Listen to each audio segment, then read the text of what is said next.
upper middle class, white American tries to understand the experiences of an impoverished, marginalised minority group in America, when they try and empathise with them, when they try and thus equate their experiences, the experience of this marginalised group to their own experiences, they necessarily devalue the experience of this group. Because what this looks like is it looks like these people trying to equate the worst thing that's ever happened to a marginalised person to the worst thing that's ever happened to them.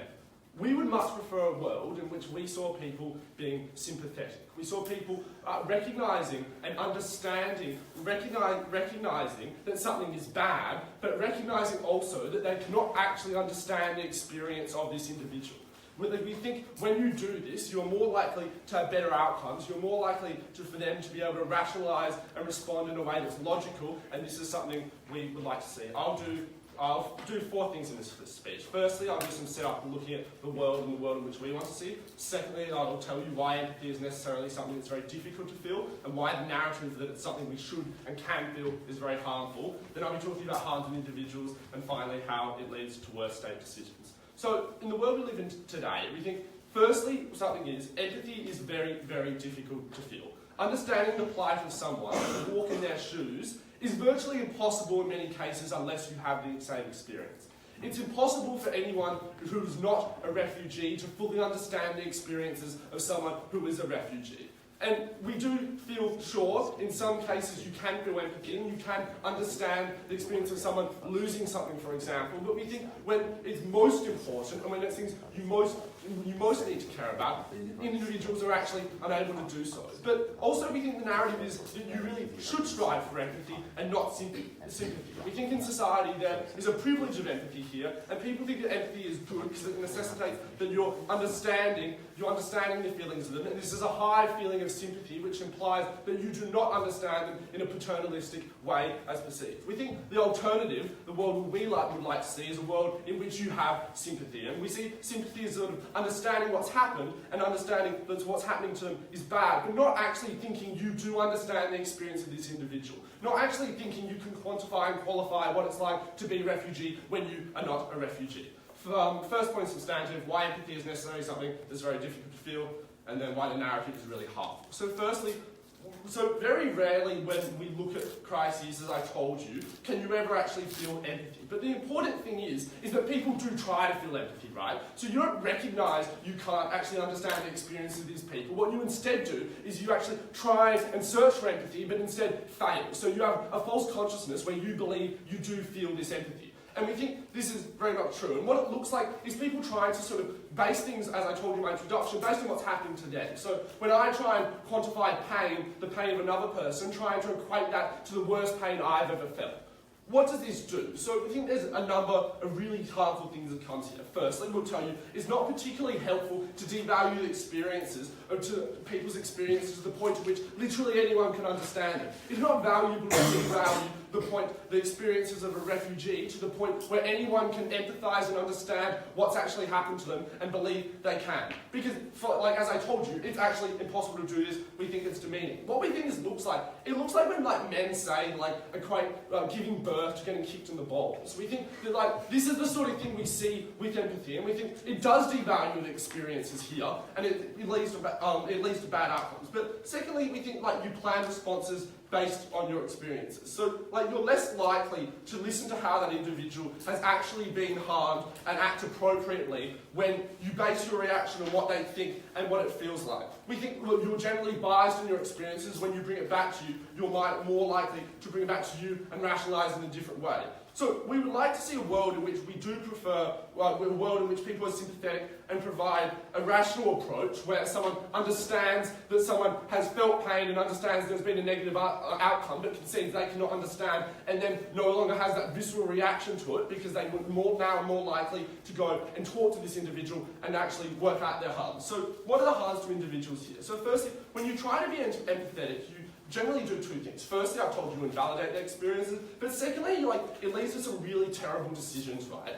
So it looked like, we got the example of men like trying to say they understand what it's like to be a woman and be hit on the bar, because when it happens to them, it's fine. And like, what happens here? So like, firstly, we see really bad outcomes in the sense that these men do go around, talk about this and devalue experience. But we then also think these men are more likely to go and hit on women in bars in a way that's really problematic, because they actually understand and have rationalised what's happening to women as the way it rationalises to them when they're okay with it. This is the sort of harm we think. But also, we think when you actually have sympathy, what you instead do is you recognise you can't understand, and you're incentivised to actually ask what it is like, while still conceding you can't understand. And you're less likely to actually question what they tell you, because you actually believe it, because you do understand on a fundamental level that you, even through this conversation, will not be able to fully understand what they're saying. But secondly, we think another big harm to individuals is that you are very often coerced into feeling empathy. So we think that when people tell you what it's like to feel something, because of the narrative that you should be feeling empathy, you necessarily try and actually do feel this empathy, and I've said, right, what this leads to is like really bad outcomes, because there's this broad out expectation that you should know what it's like to be in these people's shoes. And we think what this leads to is it leads to things like people giving to really, really bad charities. We think that when they're showing that when they're asked to sort of recognise what it's like to be a refugee, they're showing faces of children refugees, and they're told by society that they should be able to put themselves in their shoes and they should be able to do this. They're more likely to actually not actually question this, and they're not more likely to actually in a visceral way in which they will do this. So what we think this means is that you generally have people who are acting viscerally to this because of the narrative of empathy, when they cannot actually feel empathy. And we think this gap leads to negative outcomes in the fact that they are not actually rationally considering this, because they are trying to understand and think they can understand based on their own behaviour, instead of looking at outcomes and looking at why what's actually happened to them, and why it's bad and how to fix that issue. But finally, we think it leads to some really bad state decisions. So we firstly think it's really, really difficult to try and rationalise decisions as a government when your opposition is coercing people into feeling empathetic. We'll look at Fallujah and Iraq as an example. What we saw was 2 Americans lynched, and we saw this link to the media. What happened? Well, America had to leave, they had to pull out here, and what happened then? Citizens and civilians in Iraq were killed because of 2 Americans died. We think that when you are sympathetic, you are more likely to, firstly, you still will feel bad about this, right? Because you understand it's a bad thing, but you are less likely to viscerally respond to this and try to put try put yourself in the shoes of these people. You are more likely to actually feel bad, but then think about what is the most pragmatic way to do this, because that is what sympathy necessitates in a way that empathy never does. And we think that when people are overall empathetic, the state is they're unable to actually do this because the population reacts viscerally to stimuli. So because of the fact we think that empathy leads to devaluing experiences, bad outcomes to individuals, and then bad outcomes to government, we were very happy to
Mr. Speaker, in this speech, 4 things. First of all, the problem with sympathy. Second of all, the effects of not having empathy. And finally, human relationships. But first, some rebuttal, just directly engaging with one thing that they said. And that was that example they wanted to give us of why empathy fails, but sympathy was likely to succeed. And they gave us the example of a guy in a bar trying to empathize with how women were hit on. The problem with this scenario was that the reason why that guy empathized badly was because he was dumb and irrational, not because empathy was flawed. And the problem with this example was that at the point where you had that guy sympathize instead, he was still going to be dumb and he was still going to be irrational. He wasn't going to sympathize any better. It was unclear how that mechanism worked, and I think that was the main flaw in their case. All the problems they had with empathy equally applied to sympathy, and I'm going to point out a couple of more problems with sympathy in this speech. Firstly, just some quick things on setup. We think that empathy is like an emotional responsibility that is automatic or instinctive.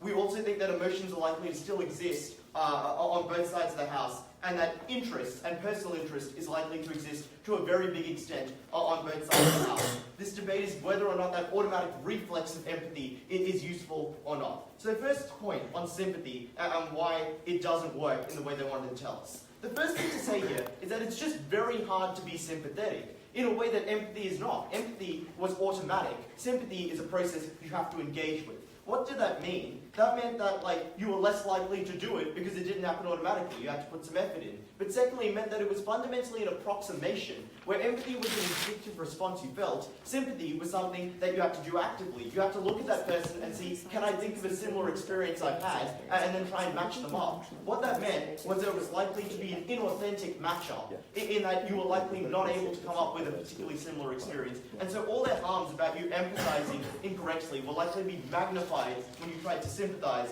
in this way. The last thing to say is that if you had a lack of reference for sympathy, because it was sort of this more rational way of looking at things, if you had a lack of reference, you were just purely locked out of experiencing or empathizing with people, or being able to relate to people in that particular way, because you had no reference for the circumstances they were in.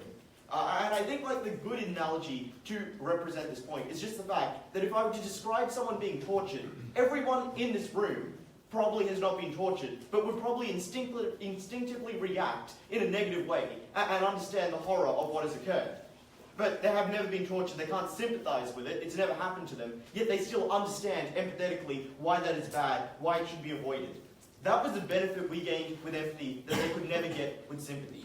The second thing to say here is that even if, not only is it hard to empathize, but also that people are unlikely to do it. They're unlikely to sympathize, they would automatically empathize. That is, that it takes emotional effort in order to sympathize. Obviously, people do not expend effort when there is no value proposition for them. We thought that meant they were only going to sympathize in places where there's a compelling reason to do so.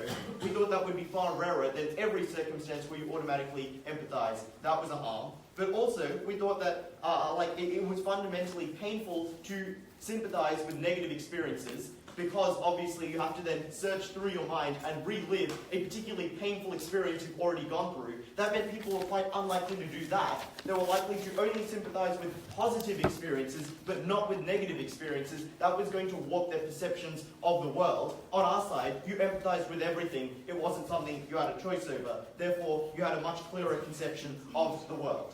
The last thing to say here is that this bias towards thinking that everything was positive was particularly harmful because it combined with that lack of authenticity in the way that you sympathize with people to fundamentally distort the way that you perceived other people and the way that they operated in the world. And I think that when we look at things like, for example, the way that society was likely to reshape in this world without empathy, it's that corporate structures were likely to be increasingly based on self-interest when empathy no longer existed. That was likely to create norms that favoured self-interest and meant that you're unlikely to ever want to sympathise because that was frowned upon and that was looked at as something that was not done in a world that was ruled by this rational self-interest. What would the effects of this be? The first thing to say is that there would be a significant reduction in kindness in society in general. That is to say that there would be a lowered perception of other people's feelings of other people's feelings because you don't automatically empathize with them, and when you do, it's distorted and rare. What that meant was that you were less likely to donate to charity. That meant you were less likely to show people that like common courtesies of holding the door open for them, or doing something nice like standing up on the bus and offering a seat to the old lady. It meant you were likely to treat your family worse because it took effort to be nice to your family, and you were likely to not see the value proposition in doing that, at the point where you didn't understand the fact that when you were rude to your parents, it hurt their feelings, because you didn't empathize with their hurt feelings. Secondly, we think this would affect the way that corporations work. We think that corporations are fundamentally amoral structures which pursue a profit incentive. The reason why they are restrained in the types of actions they take is because fundamentally the executives and the board of directors and the shareholders are all empathetic beings who see what the company is doing and decide probably exploiting all those people is a bad thing, we don't want to do it. But the second mechanism we give you is the fact that generally society frowns upon companies which do particularly bad things, and so it's good for their PR to not do those bad things. In a world where we no longer empathize with those people who are being exploited, where we no longer viscerally react with disgust when we see that exploitation, there was a lowered incentive to care about that exploitation. Companies were going to be so much worse. Thirdly, why this would influence social institutions. The thing to say here that is things like sexism, things like racism, and things like classism were fundamentally rational concepts that people came up with to justify the way they treated others. And there was a very strong incentive to do this. Obviously, if you're a white male, it made sense for you to try and make yourself more powerful by claiming that other groups in society were not deserving of the same respect as you. That gave you more power and more money and more influence. You were rationally driven to do those things. It was empathy that made you look at that person and see like the emaciated slave and think that's wrong, we shouldn't do that. At the point where you no longer had that empathy, you were less likely to have that awareness of what you were doing. We think like the good example for this in slavery is the fact that there was a rational reason that slavery was okay, because people of colour were not human and therefore not deserving of empathy. That was a way that a norm was created to prevent people empathising with these groups, to allow that like rational self-interest to rule. The way that slavery was ended was people looking at those at the suffering of those people and saying, this is wrong, this is not something we want to stand for, and then getting rid of it. We think that this same example applies in numerous ways to other institutions within society, such as like feudalism and conscription, in that we decided that people of a lower class were probably worthy of equal treatment and shouldn't be compelled to do things. Or, for example, domestic violence, where we decided that women were equal and shouldn't be treated in these kinds of ways because we empathized with their situation.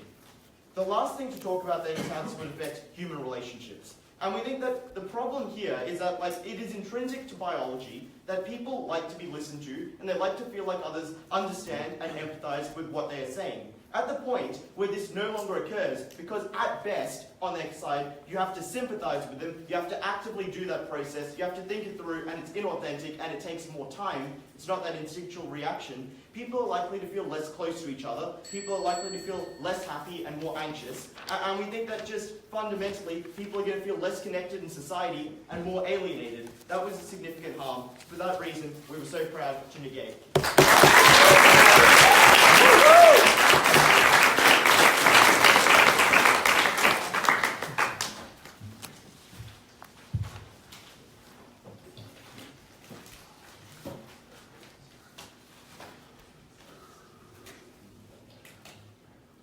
Speaker for his speech, and welcome the second native affirmative speaker to continue his excellence.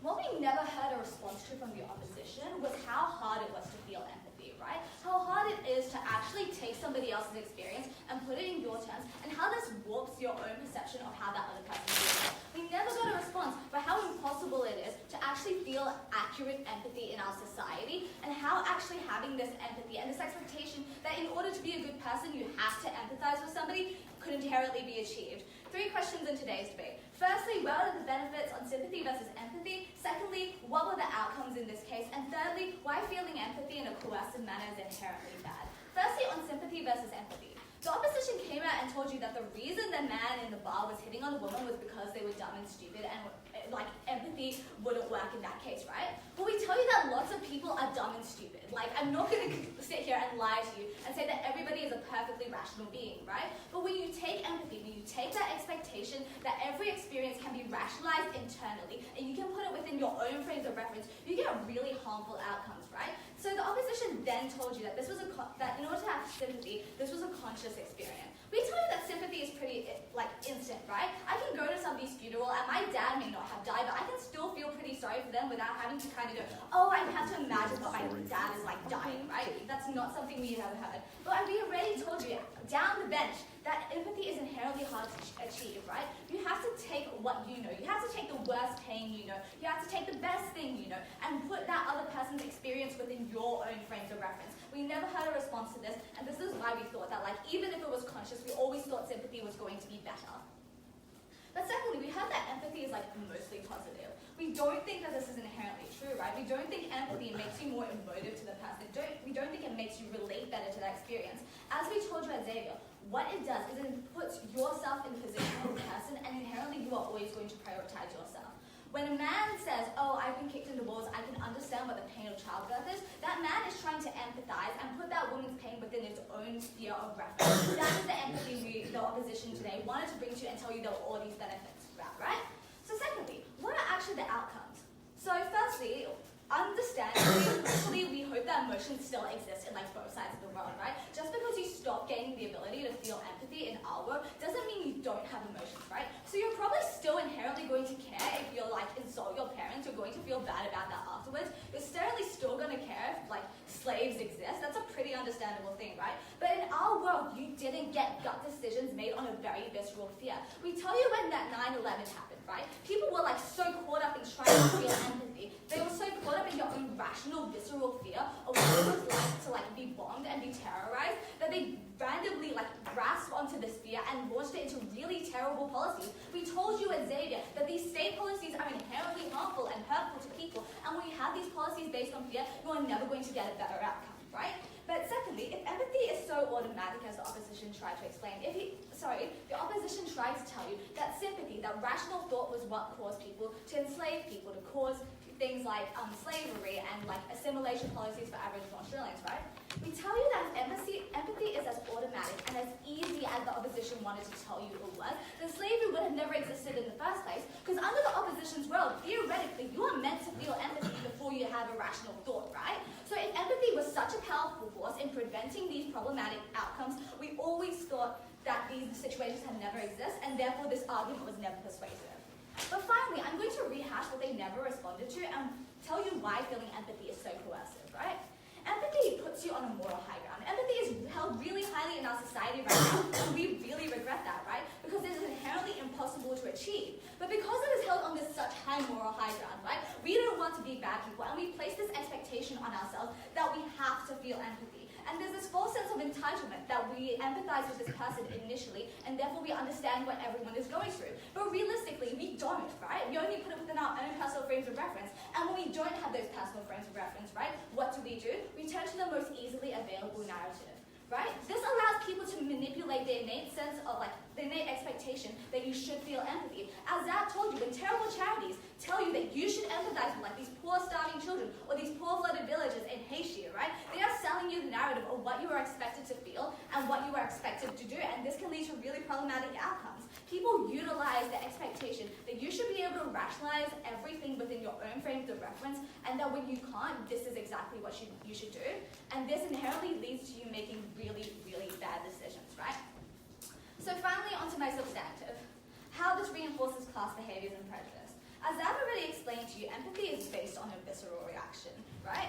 And obviously, when you do that, you get it based in your own frames of reference, right? So we gave you multiple examples of this. We gave you this of, like, a white privileged man trying to understand what it's like to grow up in a ghetto. We gave you examples of what it's like as a man trying to rationalize what it's like to be hit on a bar, right? So when you do this, when your experiences are, like, set within your own frames of reference, right, you claim to understand them, and therefore you can make your own value judgments on what these are based on your gut reaction, right? So this is the man thinking like, oh, I enjoy being hit on as a person, right? We have that same frame of reference apparently, so it theoretically should be fine if I hit on women in really appropriate ways, right? So what does this do?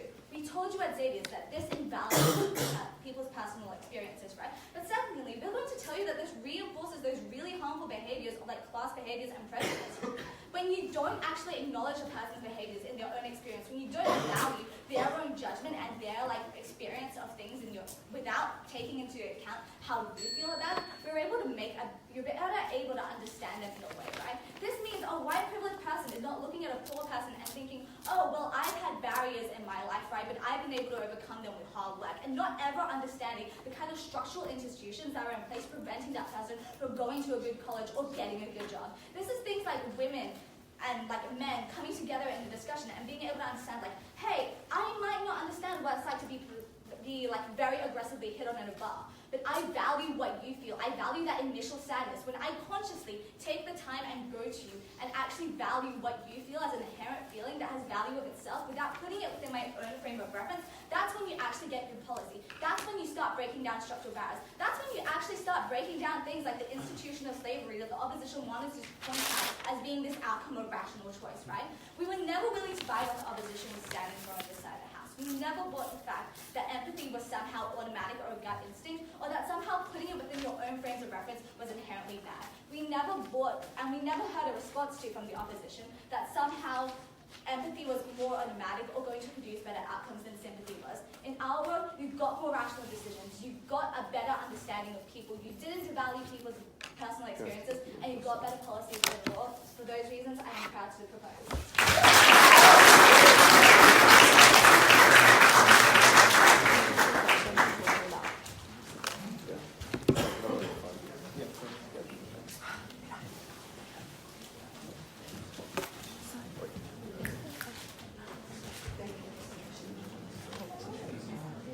Thank the speaker for her speech and invite the second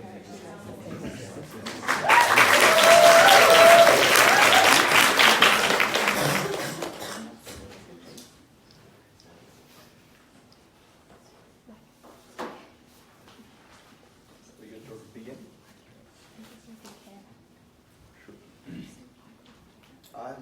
The weirdest thing about the opposition's case is they keep downplaying how bad it is to get kicked in the balls. It's fucking shit. No, the biggest problem with their case really is that they never provide you a compelling reason that people would be kind to one another without empathy. Without an instinctive emotional response, you wouldn't be kind, because what the opposition instead wants to substitute for an instinctive emotional response, that yes, is sometimes irrational, sometimes disproportionately felt, or less disproportionately felt. What you're asking people to do is engage in rational thought processes in which they attempt to care about other people. And let's maybe concede the best case scenario, people intuitively would like to be good. The good thing about empathy is it keeps picking up on you every time you've rationalized it out of the way. Every time you've thought rationally through the world and you believe something else, your empathy kicks back up and reminds you that you're not quite right. Whereas what the opposition needs to stand for in this debate is people engaging in a process. And that's what Udai tells you that speaker really ignores in this debate. It's a challenging process. Firstly, because it requires emotional and mental energy. Secondly, because it requires, at least to some degree, an attempt to imagine what the pain must have been like, which you're performing consciously. And thirdly, that you need to do it at the expense of other things. The reason that's bad for them is because I agree, people may want to be good in some settings, but people want lots of things. People want to make money. People want to get laid. People want to be able to walk down the street without having to move out of the way for anyone else. And what the opposition does in this debate is lets them do so. Because they can just choose not to think it. They can just choose not to want it. They don't need to care anymore about that woman's consent because they're getting laid and they've been able to rationalise to themselves that the thing that they're doing is acceptable. In the same way that the social norms that they point to already does that. At the end of this debate, the thing that should be understood is that empathy is the core of our moral intuitions. It's the core of the way in which we understand one another and sympathise with one another and care about one another. They've never shown you that we care about one another in their world. And that's why their world is so cold. It's my empathy that allows me to understand the sinking feeling in Matt's stomach right now. All right, 3 questions in rebuttal. Firstly, what is empathy? The opposition says that empathy is very hard. That it must be harder for their comparative, is the problem. Because the motion slide, the info slide that made us so keen to do this debate, says it's a feeling. Feelings aren't hard. You don't need to work hard to feel something. They just happen to you. They're just organic, chemical responses or whatever. Maybe it's the word of God speaking to you or something. I don't know how they happen, but they're not choices and they're not challenges. And they're things that happen organically. Their process, notice, their process, all of their complaints about empathy is like, oh, well, empathy gets shrouded because people think that they understand things about other people because they get arrogant or whatever. But that arrogance is born out of the fact that white dudes are arrogant. Fucking obviously, watch it. And in this debate, what the opposition has not done is demonstrate that you're going to think that your emotions were true, but that your rational cognitive capacity was far less true, and so you're going to respect the other person more. They've never bridged that gap, and in doing so, they've never been able to demonstrate that people are actually likely to be cognizant of the problems that they have with their version of sympathy, but not so with the versions of empathy. The second thing they point to is the idea that there is a narrative around empathy. The first thing to say is there is no reason on the comparative that there would not be a valorization of your ability to feel things about other people in the same way that there is valorization of empathy at the moment. So presumably that narrative, springing from the idea that that is part of what it means to be a good or moral person, is likely to exist on either side. But at least our narrative is one that is forgiving. Because our narrative doesn't tell you that you're stupid if you weren't able to understand someone's feelings. It just tells you that that is something about you that you weren't able to feel for whatever reason. Because you couldn't empathise, because you couldn't understand, because you couldn't see it in them, because you were feeling so much already. Whereas there's only one answer as to why you couldn't feel it in the narrative that must exist on the opposition's world, which is that you were not intelligent enough to understand it. At the end of that, I think that the opposition's characterisation of empathy is unsympathetic, to say the least, but I think their characterisation of their alternative ignores virtually all of the factors that they themselves bring to this debate. So, let's look at the best material they have about this false consciousness. I've already described how that is driven by arrogance and how the expectation and narrative material in this debate isn't plausible. But I also really don't think that genuine empathy, in fact, does assume that you know everything about the other person. I think that what they are describing is like dude bros, you know, who are performatively woke, but not actually particularly empathetic. And that is a thing that is widely recognised by various people, that empathy is something to which people have different degrees and abilities to access, and it's not universal, and that means not everyone has it, and that means some people still need to do it. And I don't think that's an unfamiliar idea. I think it's one that, like, fucking I hear on Facebook at least 20 times a day. So the other thing to say, though, is that we told you that you are able to understand things through the use of imagination that you haven't experienced. And the example of torture is really instructive there. I have never been stretched on a rack until I was taller, slightly taller than the average person, because I'm slightly taller right now. But I can imagine that that would hurt, right? And everyone can imagine that that would hurt, even if you have never been strapped to a rack or anything like that. And actually, they concede that with their material about irrational state planning. Because their material about irrational state planning says that you're going to be so terrified for two contractors over in Fallujah that you pull out and let 1,000 people die because of your empathy. But it wasn't you that died over there, and you've never died in Fallujah, and probably none of your family members have died in Fallujah. The reason you care about that is because empathy allows you to imagine the experiences of other people and sympathise with them. And now I want to move to the final point of rebuttal here, and this is about irrational policy making. Basically, I think the opposition has made two giant conceptual mistakes in fomenting this argument. The first is that they have not been comparative. Statecraft, yes, is sometimes irrational. People are irrational, including the perception of empathy. But as I showed you in my intro, the alternative is violent self-interest, which is almost certainly going to be worse. But secondly, I think everything that they point to is actually just self-interested fear in this debate. You pull out of Fallujah because you care more about soldiers that are American than because you care more about Iraqis. Not because you're not able to, because empathy told you the wrong thing. If empathy was operating well, then you would do it. But you might rationally consider that you care more about some people than other people. And that's actually probably the best bit of Udai's case. That empathy is able to knock down lots of irrational constructs like racism.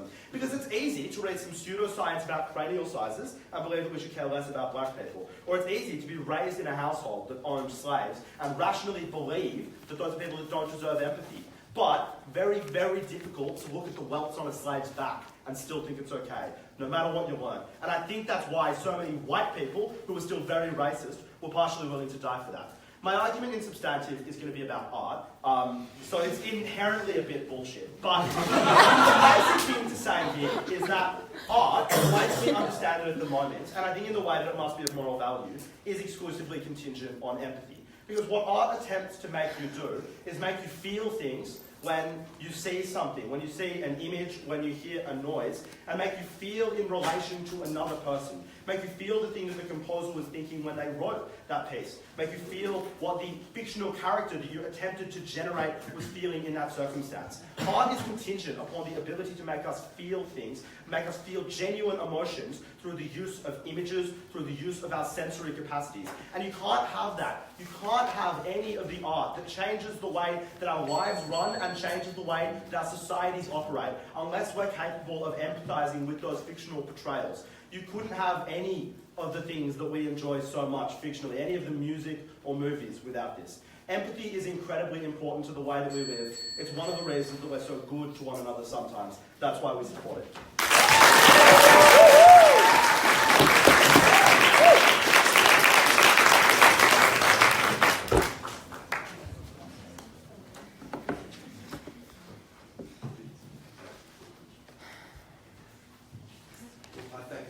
Speech. I now call on the affirmative to conclude his statement.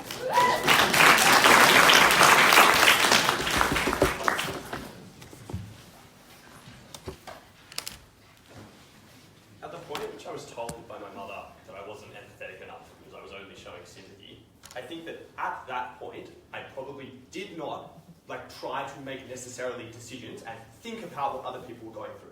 The problem is that that's not something that we should strive for. At the point at which you literally cannot understand what an individual is going through, we don't think that it is valuable to try and do that in the first place. That was why at the point at which we also value things like kindness in and of themselves, because we get a benefit out of making people kind. Just because you can't try and grasp what someone else is going through doesn't mean that you can't be kind to them. We still think at the end of the day you are more likely to be kind at the point at which you can be rational about that kindness. At the point at which you automatically feel sympathy. Because let's just note, just because empathy is a feeling, sympathy is also a feeling. Presumably at that point you automatically feel it when you get rid of empathy. There's no process to that. What you do is you take that sympathy that you feel, you then analyze it and think about it rationally. So you aren't necessarily having these empathetic, visceral reactions to certain stimuli that makes you act irrationally, that makes you act in a really problematic way that doesn't necessarily lead to good outcomes. At the end of the day, we would much rather have a situation in which people did not strive for empathy, but felt sympathy, could still be kind because they felt sorry for an individual and wanted to arrest that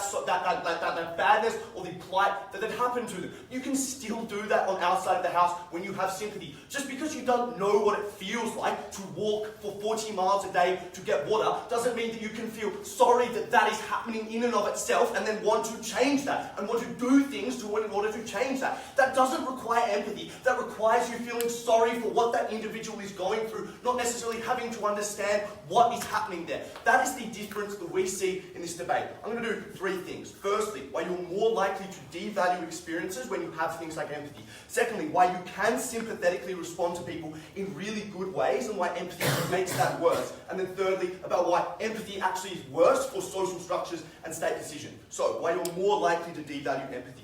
They wanted to tell you that it was inauthentic. The problem was that the inauthenticity of empathy is so much worse. Because what we really value in this debate is not just one-on-one interactions with your mother. When it comes to empathy, the most harmful and the most pernicious forms of that empathy is when you try to talk about the plight of individuals who are really fucked over, and really, realistically, those are the people that we value most. At the point at which you try and reach out to what they are doing, you say that their experience is defined by what yours is. That's so problematic because it means that what they're going through doesn't necessarily matter in your eyes, because all that matters is how you can actually relate to that. That's really problematic, and we really value that in that debate, because we don't want to devalue what it's like for individuals who are raped when you have never been raped. That's probably pretty problematic. We don't want people to empathise with that. We want them to feel sorry for what happened to them because you cannot possibly understand what has happened to them. That is a world that we would prefer to live in. That is more likely at the point at which you feel sympathy, because you don't feel the narrative and the societal pressure to try and feel empathy for that individual. That is so important in this debate because we would much rather people not feel empathy and not try to feel empathy when it's literally impossible to do. That devalues their experiences, that makes it really inauthentic, and we're never willing to stand for that. They said that you can imagine what it's like. No, that when it hasn't happened to you, imagination can only go so far, and it's probably likely to not go far enough, particularly for the people that matter in this debate. For those people, your imagination could not stretch so far. That was really problematic. We were never willing to stand for that. Because the process of empathy that you go through is trying to understand what it feels like. It's not necessarily just an automatic reaction. You try and understand what it feels like to have your home burned down as a Rohingya in Burma. You try and understand that. But at the point at which you can't, it's probably pretty problematic. We were never willing to stand for. We would much rather you feel sympathy for those individuals. That is more likely that you make rational decisions, but really importantly, you do not devalue what is going on in that place. Secondly, why you can sympathetically respond to people in really good ways. They wanted to tell you that empathy is automatic because it's a feeling. Again, sympathy is also a feeling. We think it's probably automatic. In that, if you see someone hurt themselves, you can, without empathy, you can probably know that pain is bad, and then also say, I feel sorry for you as an individual. But really importantly, at the point at which you cannot understand what they are going through, you probably know that what has happened to them and the outcomes of what has happened to them are bad, and then act accordingly. That was why you still get things like kindness. That was why you still get things like human relationships. Because at the point at which you can feel sympathy for an individual, you can see that what has happened to them is bad, not understand what has happened to them, you can probably still act in really good ways. You can still make right what has happened to them. You can still make right the wrongs that has occurred to them at the point at which you cannot understand what they are going through. That was why, necessarily, you were probably more likely to act in better ways. Because, why was empathy bad in this debate? Because what we told you, that in a world in which you have empathy, you are more likely to act in visceral ways. You are more likely to use the emotion that when you have something that's happened again, to you, you are more likely to feel emotion, viscerally react to that in really problematic ways. That means that you are less likely to feel, you're less likely to feel what that individual is actually going through, particularly at the point at which you define it in your own terms. When you viscerally react, depending on what you are doing, that defines how you will treat other people. So when you try and understand what they are going through, that changes your conception. At the point at which you feel sympathy, you are incentivized to ask what has happened to that individual and how they feel. Because note, you cannot understand how they feel. So in order to try and grasp the severity of what has happened to them, you are more likely to understand and ask what has happened and the plight that has happened to them. That means you are more likely to take what happens to individuals on their own terms. That means you're less likely to dismiss women who are sexually harassed because you don't know what it's like to be sexually harassed, but if it happened to you, you probably wouldn't mind. That's less likely to happen because you can't understand what they feel like. You accept that you can't, so you ask them what that is like. At the end of that, we think that when you viscerally react and use your emotions, that empathy leads to really bad, irrational outcomes. We were never willing to stand by that. But then third, on societal structures and state decisions. What did they say? That slavery ended because of empathy. I don't know.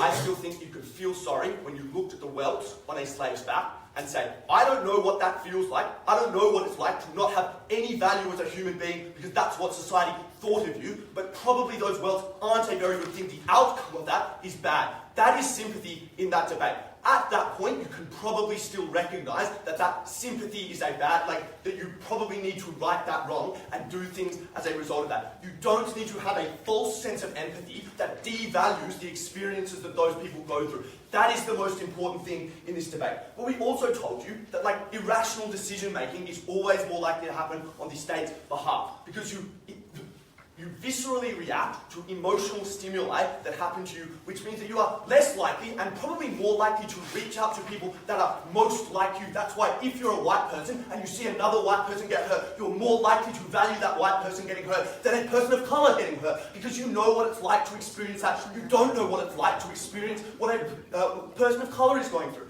Beans try to tell you that art sucks, let's get rid of it, I don't give a shit. At the end of the day, what we valued in this debate was a situation in which people were valuing what had happened to people, not because they tried to understand it but couldn't, but because they asked them, they were sympathetic to what was going through them, and they were acting in rational ways.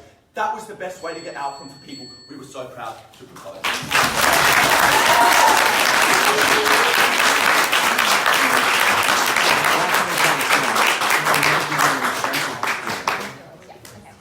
And they also never explain why then your processes would be good.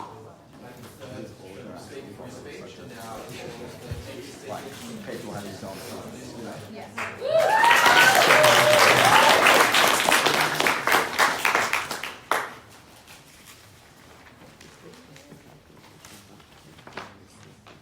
I think the key question is what is sympathy? And I think the problem is they keep dancing around it. Yeah.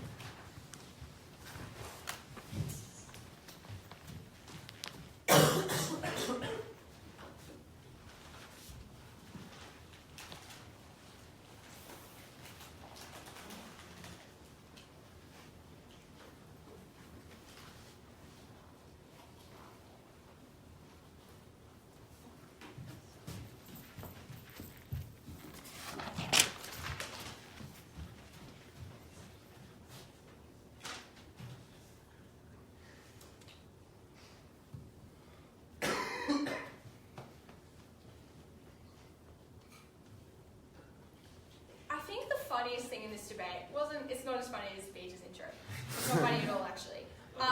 Is that the shift that went down that bench as they continued to recharacterize sympathy until it sounded strangely a lot like empathy, actually, which was a really sad thing for that team because it demonstrated the concessions that they were making to our benefits when they tried to make sympathy matchy-matchy to empathy. And that's probably why they'll actually lose this debate, which is a bit sad for them. Because at the first speaker, we heard that empathy is a gut reaction and people act on that, and that's bad. And then at third speaker, we had sympathy is also a gut reaction. You just think about it, but it's also gut, so same benefit, same benefit. It was really unfortunate to them, and that's just a real bummer. But it's also a bummer for a lot of their harms, because it didn't really, by the end of that third speaker's speech, it didn't really sound like they regretted empathy. It sounded like they just regretted the norm that people thought they could they could empathize with other people. Like, that's what most of their material was about. But as pointed out in Beach's speech, that norm would still exist. It would just be for sympathy. People would think that they can rationalize and then come to a rational conclusion about other people's experiences. They gave us no analysis as to why, if you think that you're a rational God and you can make these awesome conclusions, why you wouldn't make those assumptions. We thought that norm would still exist on their side, which means all of that material they had about how it devalues people's experiences and stuff like that never stood in this debate, because it would probably happen under their norm too, and that's why that was a bit awkward for them. So, what did we hear about sympathy versus empathy? So, it's a bit difficult because it changed a lot. But I'm just going to go with so we told you that essentially the difference here is empathy is not actually, it's like having an emotional reaction to someone else's emotional reaction, right? That is what empathy is. That's what it says in the info slide. That's something that we are allowed to stand behind. Note that it is the norm that's around empathy that says you should, or the norm that they asserted exists, says that you should fully have the capacity to understand people's pain. It's actually just like recognizing that they have a pain and being able to emulate a form of pain within yourself, yes? So just to give you the torture example, I can feel pain at the form of torture. It's probably not physical pain. I don't lie around rolling on the floor. They acknowledge that example as empathy. It's that you feel some sort of pain or cringe or at the thought of that thing happening, right? So it's unclear why this norm of fully understanding the experiences of being able to absolutely emulate that pain would exist in the first place, because if it isn't true and you can't do that, then why would that norm have happened? And that's why empathy is the way it is. The important distinction here is what we told you, and what they characterized at first, is that sympathy is a rational decision to feel something. So we get the reaction first, you can process it later if you choose to. They don't get get the choice whether or not to feel that pain. It has to be a decision in your mind. Because otherwise, if someone's feeling pain and you automatically feel pain about their pain, I'm fucking sorry, that's empathy. That's not sympathy. Sympathy is a decision to process someone's feelings and then decide to have a feeling about that yourself. Why is that incredibly harmful in this debate? Note, as we told you at Beege's speech, that they gave us no reason as to why you would choose to rationally decide to feel sympathy for someone else. We gave you reasons why that's true. We told you that people are self-interested. They're likely to preference themselves. If they had the sneakiest suspicion that them sympathize or whatever it was, empathizing or whatever, for someone else, would mean you would have to sacrifice something for you, you would unlikely go down that rational process to start with, and that's why you weren't likely to get that conclusion. We also told you that the difference here is that empathy is fucking annoying and it haunts you because it keeps coming back, because when you might make one shit decision, you feel empathy, and then you make another one and you feel it again. You could just decide that you didn't like feeling sympathy when you made that decision. You didn't like the fact that you felt a bit sad about it, so you would rationally choose to avoid feeling that again because it made you feel pain in your heart. We thought that that meant that people were far more likely to opt out of feeling sympathy on their side of the house. We thought, and they agreed, you could never opt out of feeling empathy. That is an exclusive benefit that we get on our side. We hear that this whole idea that putting it in your own frame of reference is bad because it devalues that experience. A couple things to note here. Assuming that you think you can rationally process someone else's pain, I think that devalues that experience as well, because I think that you can never, as they said, you can never rationally understand that either, otherwise people would be doing that in our world. So I think that devalues it already. But also, just assuming that both teams equally devalue something, I didn't think their analysis here made a lot of sense, because the explanation they gave was that you look at someone else's worst pain and suffering, and then you think back to your worst pain and suffering. That isn't you walking away laughing at them going, well, it's nothing like I felt. That's like you looking at someone's, a sad loss that they've had, and maybe you're looking at a near loss that you might have had. It's not the same thing, but it still fucking hurts because it's the worst pain that you've ever experienced. So we think that even if it isn't matchy-matchy, we thought you were still able to feel a lot of pain and a lot of sympathy. That's why their analysis and why you were likely to dismiss people didn't stand up in this debate by their own explanation. And that's why that material was also a bit awkward for them. So we thought that we gave you so many reasons to why this sympathy calculation was likely to be skewed, ones that they actually didn't engage with. When we asked you why people were likely to try to do that in the first place, we gave us no response to that. We also asked you how people were going to come out of that rational calculation without somehow preferencing themselves. If they no longer had an instinct that told them that was bad, they also heard no response to that. They essentially couldn't pick a characterization of sympathy. We stuck with ours with empathy, and that's why ours stood at the end of this debate, plus we gave you heaps of reasons as to why theirs is bad. So let's just chat a little bit about individual relationships. When I was fucking shitting myself yesterday, when it came down to the break, Bethany Burns has never broken at a major. But when she was that's a joke, guys.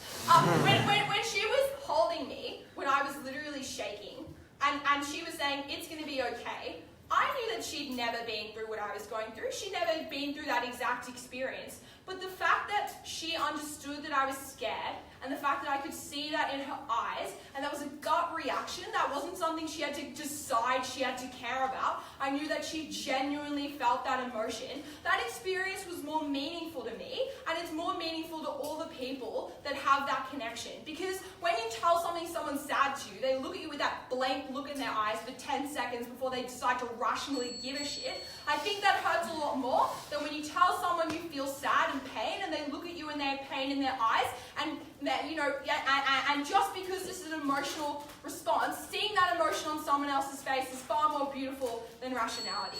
We thought we got better relationships, we got better state outcomes. Empathy rules, sympathy sucks. Yeah.